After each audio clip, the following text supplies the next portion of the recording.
Lirahu ala dini kulli wa kafa billahi syahida asyhadu an la ilaha illallah wahdahu la syarikalah wa asyhadu anna muhammadan abduhu wa rasuluh amma ba'du. Faqala Rasulullah sallallahu alaihi wasallam iqra'ul Qur'an fa innahu ya'ti yaumal qiyamah syafi'an li ashabihi. Iqra'uz zahrawaini al-baqarata wa surata ali imran fa innahuma ya'tiyani yaumal qiyamah ka'annahuma ghamamatan aw ka'annahuma ghayayatan aw ka'annahuma furqan min tayri suwafin. Hadirin ikhwatu iman, di kajian menjelang maghrib hari ini kita meneruskan bahasan yang kemarin tentang Asma'us Suwar. Bahasan awal sudah kita jelaskan apa itu ilmu-ilmu surah yang ada dalam Quran yang mencakup 5 pembahasan.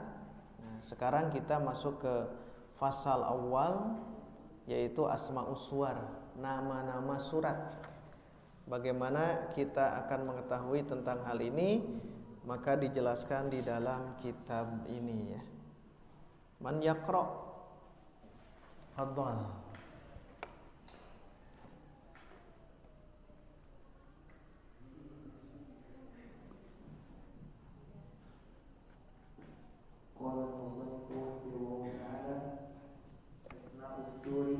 Suwar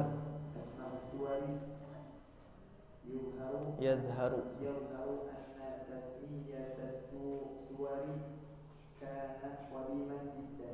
jelas bahwasanya penamaan surah Al-Quran itu sejak dulu. Jadi penamaan nama surah ini ya, yang dalam Quran surah Al-Fatihah sampai An-Nas itu sudah sejak dulu sekali. Istamil.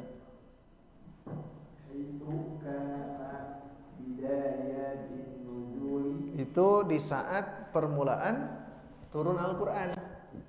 Jadi di saat permulaan turun Al-Quran itu penamaan sudah ada. Kapan ini? Berarti di saat Nabi masih hidup. Karena turun wahyu itu kepada Nabi. Berarti penamaan surah-surah ini memang sejak di zaman Nabi Muhammad sallallahu alaihi wasallam.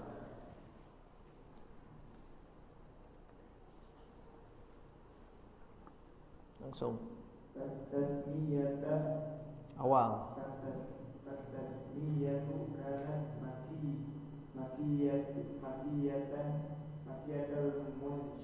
Mansya'a di anna sahabata al-makkiyina qad rawu ahaditha rawu ahaditha kathiratun fiha asma'u suwari. Nah, jadi penamaan ini bermuncul di Makkiyah. Karena sahabat itu kan Makkiyah awalnya. Kita tahu dalam sirah bahwa yang menjadi awal mula cikal bakal pengikut Nabi sebagai sahabat itu kan Makkah, Muhajirin. Jadi orang-orang pertama kali itu Muhajirin. Baru setelah hijrah ada kelompok kedua namanya Ansor. Muhajirin dari Makkah, ketika nanti disebut Muhajirin karena dari Makkah hijrah ke Al-Madinah, maka disebut Muhajirin. Orang-orang yang as-sabiqunal awwalun itu di situ ya, kelompok itu. Nah, nanti setelah mereka hijrah ada kelompok berikutnya yaitu Al-Ansor. Ansor yang ada di Al-Madinah. Jadi Muhajirin dan Ansor. Sedangkan sahabat Makkiyin ini adalah Muhajirin. Orang-orang yang ada di Makkah. Berarti sekitar 13 tahun kan ya Nabi berdakwah, Nabi mendapatkan wahyu selama 13 tahun di Makkah. Nah, di sini jelaskan karena sesungguhnya para sahabat Makkiyah itu mereka meriwayatkan hadis-hadis yang banyak dan di dalamnya itu ada nama-nama surah.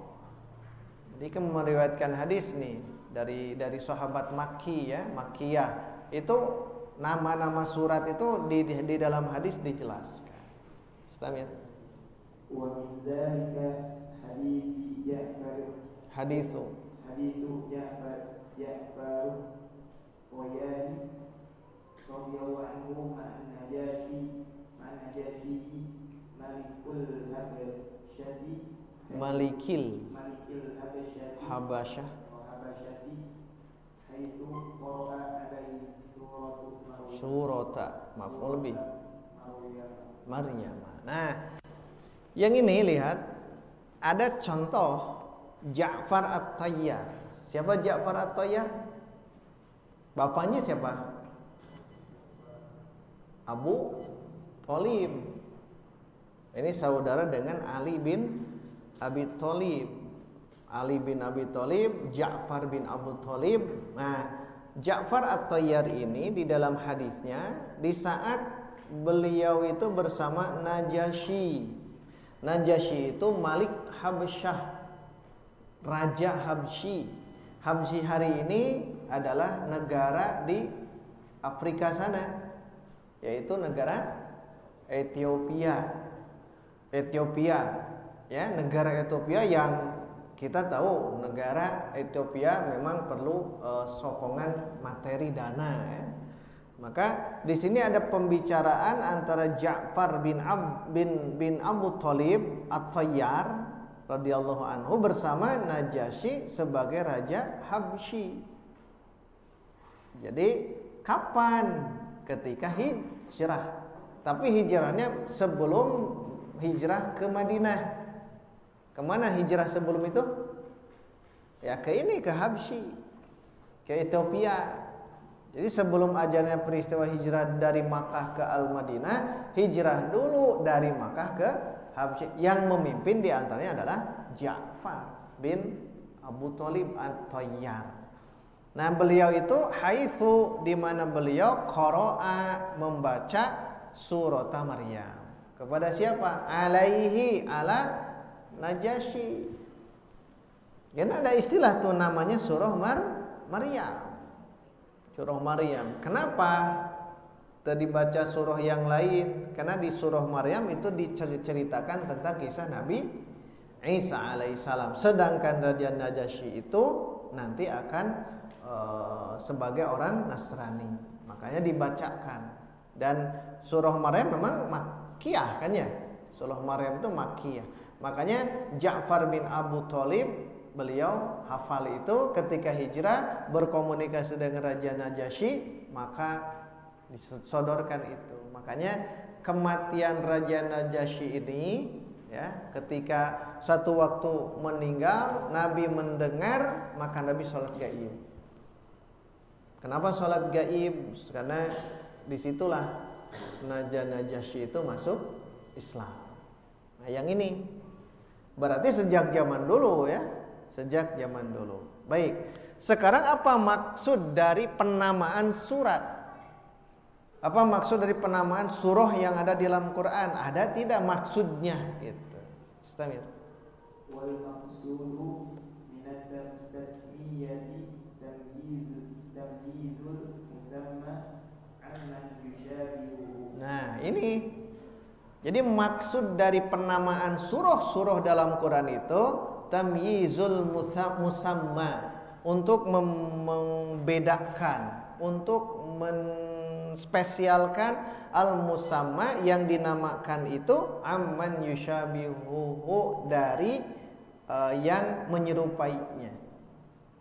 Jangankan nama surah, kita juga kan bisa punya nama masing-masing. Untuk apa? Tamyiz, sebagai pembeda, sebagai spesial penamaan itu. Makanya tidak ada istilah apalah artinya sebuah nama, tidak ada. Di Islam itu aya nama itu. Makanya lamun ngaranna goreng kudu diganti. Karena saha Firaun ganti. Karena itu adalah doa ya. Makanya di antara kita kan ada nama-nama. Dari kita sekalian kan semuanya masing-masing nama. Ada namanya sama kan kepanjangannya beda. Ada nama kepanjangan sama, kan binnya beda. Binnya beda. Artinya adanya penamaan itu adalah tamyiz, pembeda. Makanya dari awal surah Al-Baqarah, Al-Fatihah dulu ya, dari surah Al-Fatihah, surah Al-Baqarah, surah Al-Imran, surah An-Nisa, surah Al-Maidah, terus itu penamaan untuk apa? Tamyizul musamma amman yushabihuhu, untuk membedakan yang surah ini dengan yang surah yang lainnya. So yang makanya hikmahnya begini, andaikan Quran ini tidak ada nama, hanya Quran saja, kita akan terbayang sulit untuk menelaah, sulit untuk menghafal. Tetapi karena dipenggal dengan pagar-pagar surat, maka kita akan bisa untuk memahami ini. Itu manfaat surah ya. Jadi beres waladhdallin, beres. Masuk surah yang baru Al-Baqarah, la yukallifullahu, terakhir masuk surah Al-Imran, terus begitu sampai An-Nas. Itulah kelebihan adanya nama-nama surat. Dan nama-nama surat itu adalah sebagai tamyiz. Bagaimana pembagian penamaan ini? Ada berapa bagian? Istamir. Amkana. Iya. Wa yumkinu taqsimut tasmiyati min haitsul musammi ila thalathi aqsam. Ila salasati. Nah, jadi dimungkinkan, yumkin itu mungkin. Mungkin itu bahasa Arab. Asalnya dari amkana yumkinu imkanan, mumkinun, ya, asalnya mungkin. Mungkin, tapi bahasanya jadi mungkin. Mungkin gitu. Bahasa yumkin itu mungkin. Jadi kalau menemukan tulisan begini bacanya yumkinu, dari amkana yumkinu. Artinya apa? Mungkin gitu. Wa yumkinu taqsimut tasmiyati, mungkin pembagian penamaan ini min haitsul musammi ila salasati aqsamin. Ada 3 bagian. Dari mana? Min haitsul musammi, dari yang menamakannya. Kalau musamma dinamakan, kalau musammi menamakan. Kalau musammi itu yang menamakan, berarti dia yang menamakan. Kalau musamma dinamakan. Misamma isim maf'ul, musammi isim fa'il. Dari samma yusammi tasmiyatan. Tasmiyah, maka jangan ditasydid ya. Bukan tasmiyah, jangan, tapi tasmiyatun. Dari sama yusammi tasmiyatan. Sama fa'ala ya, menamakan sama itu. Sammaituha Maryam. Aku namakan dia adalah Maryam. Sama ya. Nah, di sini dijelaskan menurut aspek al-musammi, yang menamakan itu ada 3 kelompok. Nah, hari ini kita akan bahas. Mudah-mudahan beres ya. 3 ya. Bagian pertama,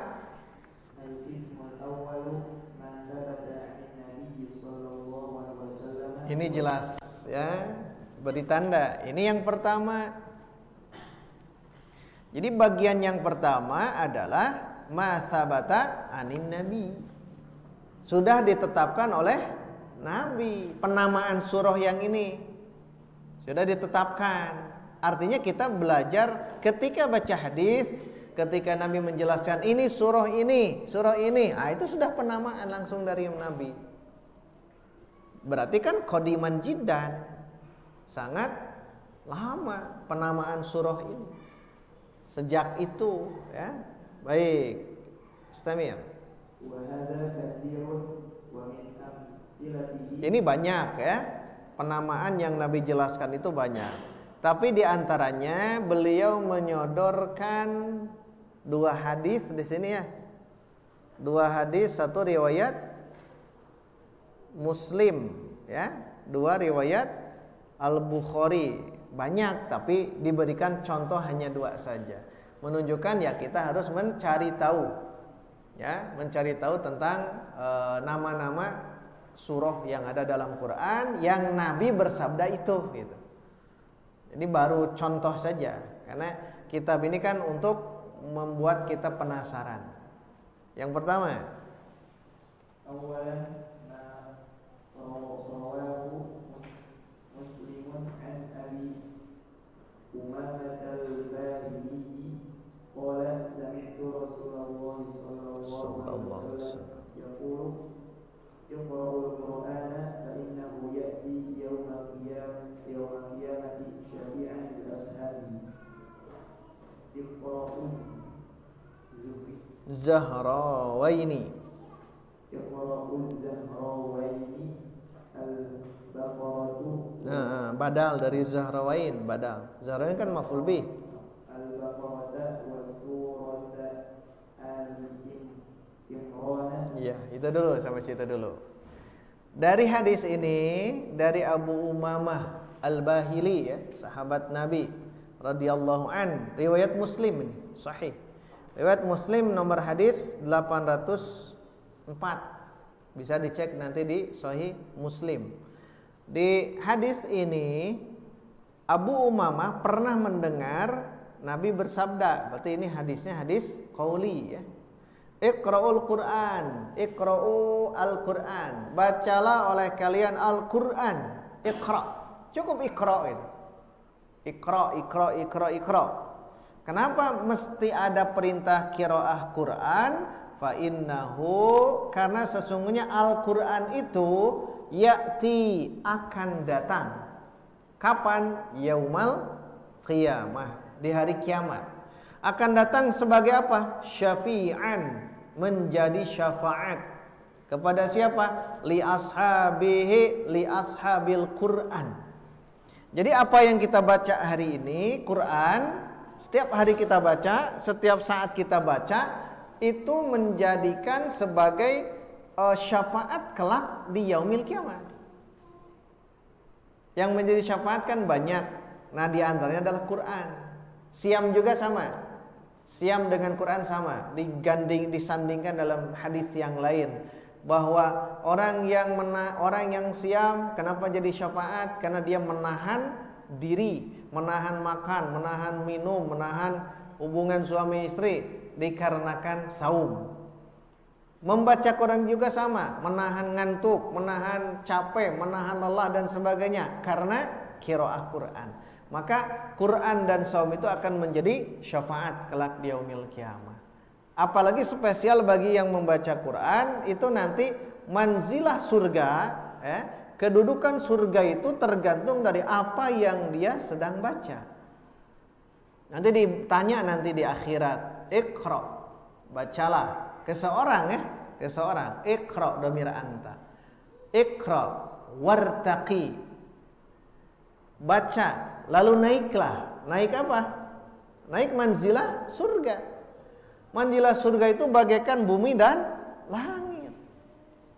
Nanti bab-bab yang surga neraka insya Allah di program Iktikaf, ya, kita bahas itu. Jadi manzilah surga itu bagaikan bumi langit. Jadi ketika seseorang melihat ke langit, ke bintang, nanti akan ada manzilah-manzilahnya. Terbayang oleh kita luasnya langit, luasnya surga itu luar biasa. Nah, di situ diterangkan Iqra, bacalah. Kemudian wartaqi, naiklah. Warattil, dan tartilkanlah bacaan. Ini ada tuntutan kita untuk belajar tartil Quran. Karena nanti diperintahkan bagi ashabul Quran itu akan diperintahkan. Kabayang kalau macana balelol, ya, teu bisa maca Quran gitu, teu bisa alif bingkang acan, ngeri nanti ketika disuruh untuk baca Quran. Nun dibaca ba, jim dibaca kho, gitu kan. Nah, itu sudah parah kan. Terbayang oleh kita bagaimana malunya gitu kan. Makanya dari sekarang kita belajar warattil gitu. Tartilkan kama kama kunta turattilu fid dunya. Sebagaimana Anda dulu mentartilkan Al-Quran ketika di dunia, berarti Quran itu ada spesialnya dibanding yang lainnya. Ada spesial, ada keunggulan Al-Quran bagi ashabul Quran untuk memahami itu. Makanya nanti kita bermula dari baca dulu. Baca Quran, terus setiap hari baca, nanti terjemah, nanti tingkatkan ke tilawah, nanti tingkatkan ke tafsir, nanti tingkatkan ke amal, mengamalkan Al-Quran. Bagi para hafiz, jangan merasa berbangga dulu. Kalau merasa sudah beres hafalan, ada tugas berikutnya adalah menjaga hafalan. Makanya orang yang menjaga hafalan namanya hamilul Quran. Hamil, seperti perempuan yang hamil.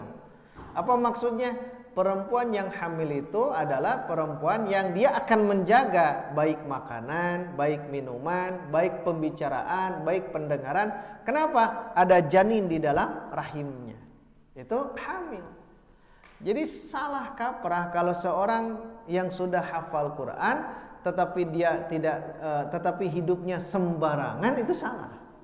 Dia harus bisa menjaga kapan dia berbicara, kapan dia diam, kapan dia melangkah, kapan dia berhenti dari langkahnya. Itu sebagai kita hamilul Quran. Ingat, hamilul Quran bukan hanya 30 juz. Orang yang sudah hafal juz 30 juga masuk ke sana. Hanya mungkin tingkatan berbeda. Atau mungkin hanya hafal satu surat. Menjaga surat itu, insya Allah bisa pergi surga. Kenapa? Kan ada hadisnya. Ada sahabat yang maca Quran itu yang saukur surah Al-Ikhlas. Namun ngumuman Al-Ikhlas, tapi ada tambahan surat yang lain ya. Ketika itu makmum ngadu ke Nabi, aduh cenah imam teh maca wae kulhu gitu. Maka diadukan ke Nabi, dipanggil orang itu. Kemudian akhirnya ketika ditanya alasan kenapa baca Quran yaitu khusus surah Al-Ikhlas, maka dia mengatakan saya baca itu karena cinta. Maka Nabi menegaskan kecintaanmu itu akan mengantarkan ke dalam surga. Ngan urang mah beda cintana. Kita itu cinta ke Al-Ikhlas mungkin berbeda dengan cinta dia kepada Al-Ikhlas. Surah Al-Ikhlas. Cing ada orang naon tah cintana? Pondok. Kalau dia bukan betul-betul memaknai Al-Ikhlas yang ini, karena Al-Ikhlas kan tauhid, sepertiganya Quran. Sepertinya Quran. Makanya betul ya, baca Quran karena Quran itu nanti di yaumil kiamah akan jadi syafi'an li ashabihi, sesuai dengan kemampuan kita. Karena orang yang sudah hafal, anugerah dari Allah. Orang yang belum hafal, anugerah juga dari Allah. Yang penting apa? Ya sedikit-sedikit kita berinteraksi dengan Quran. Nah, tadi di daurah kita jelaskan cara berinteraksi dengan Quran. Kita kan belajar dulu bacaan yang benar. Setelah kuat bacaan yang benar, belajar bahasa Arab. Kenapa belajar bahasa Arab? Karena bahasa Arab bagian daripada bahasa Al-Quran. Di surah Yusuf, inna anzalnahu Qur'anan Arabiyyan la'allakum ta'qilun. Sesungguhnya kami sudah menurunkan Al-Quran dengan bahasa Arab. Tujuan apa? Agar kita ta'qilun, menggunakan akal. Adan ya? Oh, seberapa menit deh? 5. Nah, kita tamatkan ini dulu ya, satu saja, berarti besok kita teruskan di poin ke Qismus Tsani ya. Kita teruskan, saya ringkaskan. Kayaknya jam 5 lah ya. Jam 5. Iqra'uz Zahrawaini. Ini terusannya. Bacalah oleh kalian Az-Zahrawaini. Az-Zahrawaini itu dua yang cemerlang. Zahra kan bunga. Dua yang cemerlang, dua yang mekar. Itu Zahrawaini, Zahra. Bacalah surah Az-Zahrawaini. Apa itu? Nah, Nabi langsung menjelaskan Al-Baqarah wa surata Ali Imran. Berarti Zahrawain itu adalah dua surah, Al-Baqarah dan Ali Imran. Berarti Nabi langsung menyebutkan ini surah Al-Baqarah, ini surah Ali Imran. Sudah ada penggalan-penggalan surah. Jadi sejak dulu qadiman jiddan. Sejak dulu ini penamaan yang ini. Nah, ini ada fadilah, tapi nanti dijelaskan lagi. Fadilah surat ini berarti ada nih. Ini bahasa Iqra ya. Mau Iqra melalui mushaf, Iqra mushaf, atau Iqra an zahril qalbi. An zahril qalbi, qiraah an zahril qalbi itu membaca di hati, bukan di sini baca ya. Baca itu di sini. Makanya kalau kita masih di sini ya belum diturunkan, turunkan ke bawah ke sini. Nanti kalau kita membaca akan terasa makna-makna yang terkandung di dalam surah itu. Awal-awal kayak kita menghafal, nanti turunkan ke hati. Jadi kalau bacaan zahril qalbi itu akan meresap. Akan berbeda dengan bacaan hanya baca biasa. Boleh dua ya, baca melihat mushaf dan baca dengan hati yang hafalan kita. Tetapi ada bedanya. Ini ada fadilahnya, ada fadilnya. Kita baca dengan mushaf. Makanya mushaf ini dengan mushaf di HP tentunya beda. Ya. Nah, di sini spesialnya, kelebihannya, ya, baca surah Al-Baqarah dan surah Ali Imran, kelebihannya adalah istamir.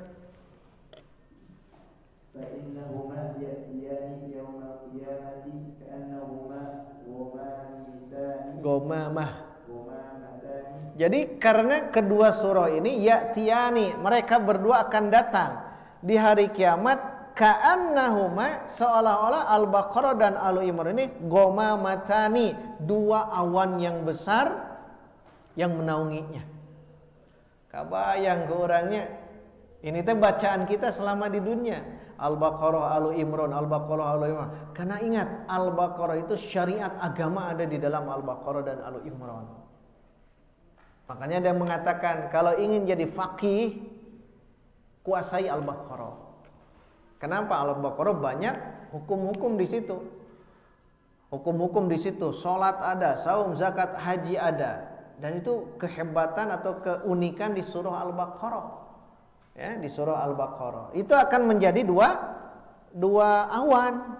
Apa maksud awan di situ? Kan nanti di akhirat akan terjadi panasnya luar biasa. Kenapa? Tadanus syamsu. Matahari akan didekatkan sampai manusia akan berkeringat. Ada yang di bawah, ada sampai mata kaki, ada yang betis, ada yang sampai pinggang, ada yang sampai leher, ada yang luput. Dan aneh kan ya? Aneh. Itu tergantung ala hasabil amal, tergantung amal seseorang.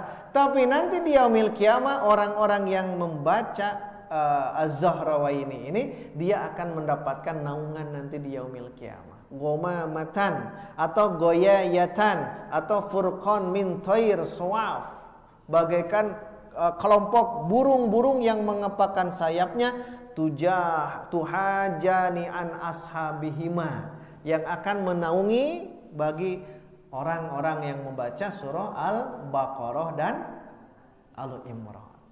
Jadi ada kelebihan. Terakhir, hadis kedua.